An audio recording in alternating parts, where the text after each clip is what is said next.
ఓం శ్రీ గణేశాయ నమః. ఓం శ్రీ వేదవ్యాసాయ నమః. ఆది పర్వంలో ఈరోజు ఓం నారాయణం నమస్కృత్య నరం చైవ నరోత్తమం దేవీం సరస్వతీం వ్యాసం తతో జయముదీరయేత్. నారాయణ స్వరూపుడైన శ్రీకృష్ణునికి, నరోత్తముడైన అర్జునునికి, వారి లీలను ప్రకటించే సరస్వతీదేవికి, దానిని రచించిన వ్యాసునికి నమస్కరించి ఆసుర భావాలను తొలగించి అంతఃకరణ శుద్ధి కలిగించే మహాభారతం అధ్యయనం చేస్తున్నాము.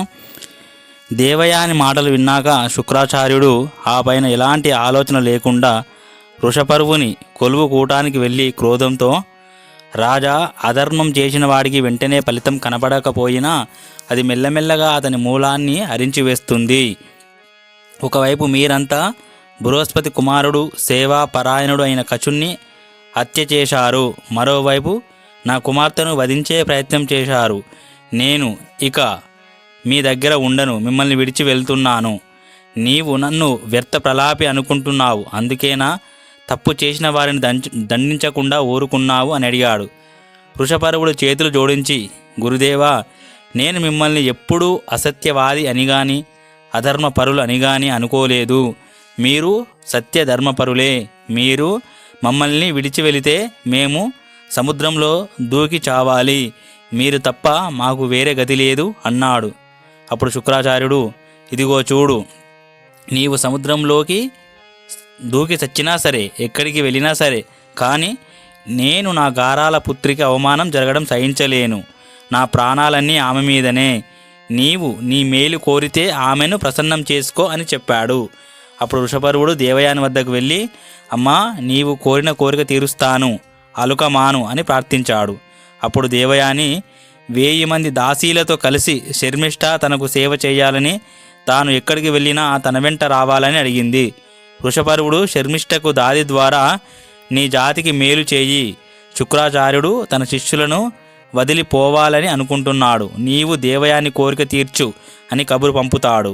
శర్మిష్ఠ, దేవయాని శుక్రాచార్యులు ఎక్కడికి వెళ్ళరు, నేను వారి కోరికలన్నీ నెరవేరుస్తానని చెప్పి ఆమె దేవయానికి దాసిగా ఉండడానికి అంగీకరిస్తుంది. ఆమె దేవయానితో, నేను ఇక్కడే కాదు, నీవు అత్తవారింటికి వెళ్ళినా అక్కడ కూడా నీకు సేవ చేస్తాను అంటుంది. అప్పుడు దేవయాని, ఏమి, నీ తండ్రి వద్ద బిచ్చమెత్తుకుంటూ అతన్ని పొగుడుతూ అతడు ఇచ్చింది పుచ్చుకుంటూ ఉండేవాణ్ణి కూతుర్ని కదా, నాకు దాసిగా ఎలా ఉంటావు అని ఏలనగా అడిగింది. అందుకు శర్మిష్ఠ, ఏమైనా సరే జాతి విపత్తులో ఉన్నప్పుడు రక్షించి తీరాలి, ఇందుకోసమే నేను నీకు దాసిని అయ్యాను. నీకు పెళ్ళి అయ్యా కూడా నీతో వచ్చి నీకు సేవ చేస్తాను అంటుంది. దేవయాని అలుకమాని శుక్రాచార్యునితో కలిసి ఆశ్రమానికి తిరిగి వస్తుంది. యయాతి దేవయాన్ని వివాహమాడుట శుక్రాచార్యుని శాపము. వైశంపాయనుడు చెప్తున్నాడు, జనమేజయ, ఒకరోజు దేవయాని శర్మిష్ఠతో దాసీలతో కలిసి వనానికి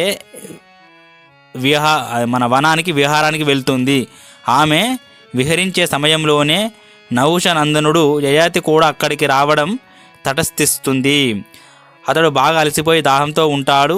వారందరినీ చూసి కుతూహలంతో వారి దగ్గరికి వచ్చి, ఈ దాసీల మధ్య ఉన్న మీరిద్దరెవరు అని అడిగాడు. అప్పుడు దేవయాని, నేను దైత్యగురువు శుక్రాచార్యుని కూతుర్ని, ఈమె నా సఖి దాసి వృషపర్వుని కూతురు శర్మిష్ఠ.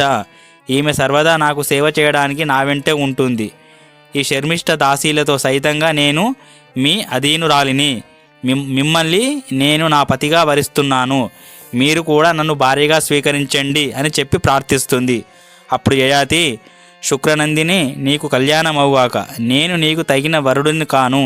మీ తండ్రి నిన్ను క్షత్రియుడికిచ్చి వివాహం చేయడు అంటాడు. అందుకు దేవయాని, రాజా, ఇంతకు ముందు ఎవరు నా పాణిగ్రహణం చేయలేదు. నూతు నుండి పైకి తీసినప్పుడు నీవే చేశావు, కనుకనే నిన్ను పతిగా వరించాను. ఇంకా వేరెవరైనా నన్ను ఎలా తాకగలుగుతారు అని అడుగుతుంది. అప్పుడు యయాతి అంటాడు, ఏమైనా నిన్ను నీ తండ్రి నాకిచ్చి వివాహం చేసే వరకు నేను నిన్ను అంగీకరించలేను అంటాడు. అప్పుడు దేవయాని తన దాది చేత తండ్రికి కబురు చెప్తుంది. ఆమె చెప్పిందంతా విని శుక్రాచార్యుడు యయాతి మహారాజు వద్దకు వస్తాడు. యయాతి లేచి నిలబడి చేతులు జోడించి నిల్చుంటాడు. దేవయాని తండ్రితో, తండ్రి, ఇతడు నహుషుని కొడుకు యయాతి మహారాజు. నేను నూతిలో పడి ఉన్నప్పుడు వీరే నా చేయి పట్టుకొని నన్ను బయటకు తీశారు. వీరితోనే నా వివాహం జరిపించమని మీ పాదాలను మొక్కి వేడుకుంటున్నాను అంటుంది. ఇతను తప్ప వేరెవరిని నేను వివాహం ఆడజాలను అంటుంది. దేవయాని మాటలు విన్న శుక్రాచార్యుడు యయాతితో, నా ప్రియపుత్రిక నిన్ను పతిగా వరించింది, నేను కన్యాదానం చేస్తాను, నీవు ఈమెను పట్టపు రాణిగా చేసుకో అంటాడు. అప్పుడు యయాతి అంటాడు, బ్రాహ్మణోత్తమ, నేను క్షత్రియుడిని, బ్రాహ్మణ కన్యని వివాహం చేసుకుంటే వర్ణసంకర దోషం సంక్రమిస్తుంది. ఆ దోషం నన్ను అంటకుండా ఉండేలా వరం ఇచ్చి నా మీద దయ చూపండి అని అడుగుతాడు.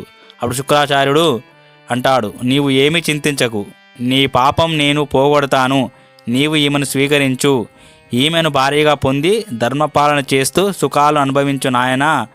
వృషపరుని కూతుర్ని శర్మిష్టను కూడా యథోచితంగా గౌరవించు, కానీ ఒక్క శయన విషయంలో మాత్రం పరిహరించు అని ఆదేశిస్తాడు.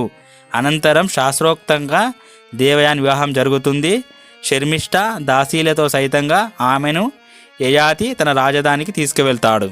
యయాతి రాజధాని ఇంద్రుని అమరావతిలా ఉంటుంది.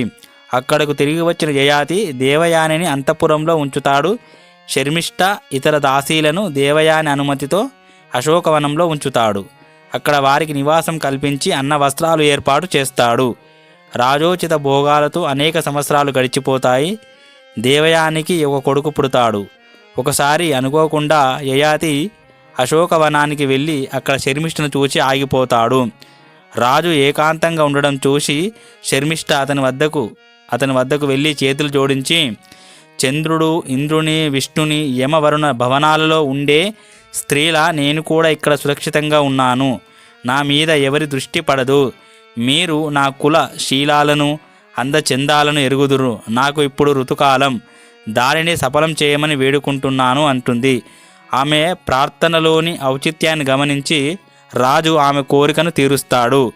యయాతికి దేవయాని వలన యదుతుర్వసులనే 2 కొడుకులు, శర్మిష్ఠ వలన ద్రుహ్యు అను పూరులనే 3 కొడుకులు కలుగుతారు. ఇలా చాలా రోజులు గడిచిపోతాయి. ఒకసారి దేవయాని యయాతితో కలిసి అశోకవనానికి వెళ్తుంది. అక్కడ దేవతామూర్తుల వంటి అందమైన 3 కుమారులు ఆడుకోవడం చూస్తుంది. ఆమె ఆశ్చర్యానికి అంతులేకపోతుంది. ఆమె, ఆర్యపుత్ర, ఈ సుందరులైన బాలురు ఎవరి బిడ్డలు? వీరి సౌందర్యం మీ సౌందర్యం లాగే ఉంది అని వారిని పిలిచి, మీ పేర్లేమిటి, మీరే ఏ వంశం వారు, మీ తల్లిదండ్రులు ఎవరు, నిజం చెప్పండి అని అడుగుతుంది దేవయాని. వారు వేలెత్తి రాజును చూపుతూ శర్మిష్ఠ మా తల్లి అంటూనే రాజు దగ్గరికి చనువుగా పరిగెత్తుకు వస్తారు. దేవయాని పక్కనే ఉండడంతో రాజు వారిని చేరదీయలేదు, ఎత్తుకోలేదు. వారు నిరాశతో ఏడుస్తూ శర్మిష్ఠ దగ్గరికి వెళ్ళిపోతారు. రాజు సిగ్గుతో తల వంచుకుంటాడు. దేవయాని రహస్యం పసిగడుతుంది. ఆమె శర్మిష్ఠ దగ్గరకు వెళ్ళి, శర్మిష్ఠ, నీవు నాకు అప్రియం చేశావు, నీ ఆసుర స్వభావాన్ని విడిచిపెట్టావు కావు, నీకు నేనంటే భయం లేదు అని కోపంగా పలుకుతుంది. దానికి శర్మిష్ఠ మధుర హాసిని, నేను రాజర్షిని పొందడం ధర్మబద్ధం, న్యాయబద్ధం కూడా, నేనెందుకు భయపడాలి, నీతో పాటే అతడు కూడా నాకు కూడా పతి, నీవు బ్రాహ్మణ కన్యవు కాబట్టి నాకంటే అధికురాలివే, కానీ ఆ రాజర్షికి నీకంటే నేనే ఎక్కువ ఇష్టురాలిని అంటుంది. కోపంతో మండిపడిన దేవయాని రాజుతో, నీవు నాకు అప్రియం చేశావు, నేను ఇక్కడ ఉండను అని చెప్పి ఏడుస్తూ తండ్రి ఇంటికి వెళ్ళిపోతుంది. యయాతికి చాలా దుఃఖం కలుగుతుంది, భయభ్రాంతుడవుతాడు. ఆమెను వెన్నంటి వెళ్ళి అనేక రకాలుగా సముదాయిస్తాడు, బుజ్జగిస్తాడు. కానీ ఆమె వినలేదు. ఇద్దరూ శుక్రాచార్యుని దగ్గరకు చేరుకుంటారు. తరువాత శుక్రాచార్యుడు ఏం శాపమిస్తాడో చూద్దాం. ఓం శాంతి శాంతి శాంతి. హరి ఓం తత్సత్. శ్రీరామకృష్ణార్పణమస్తు.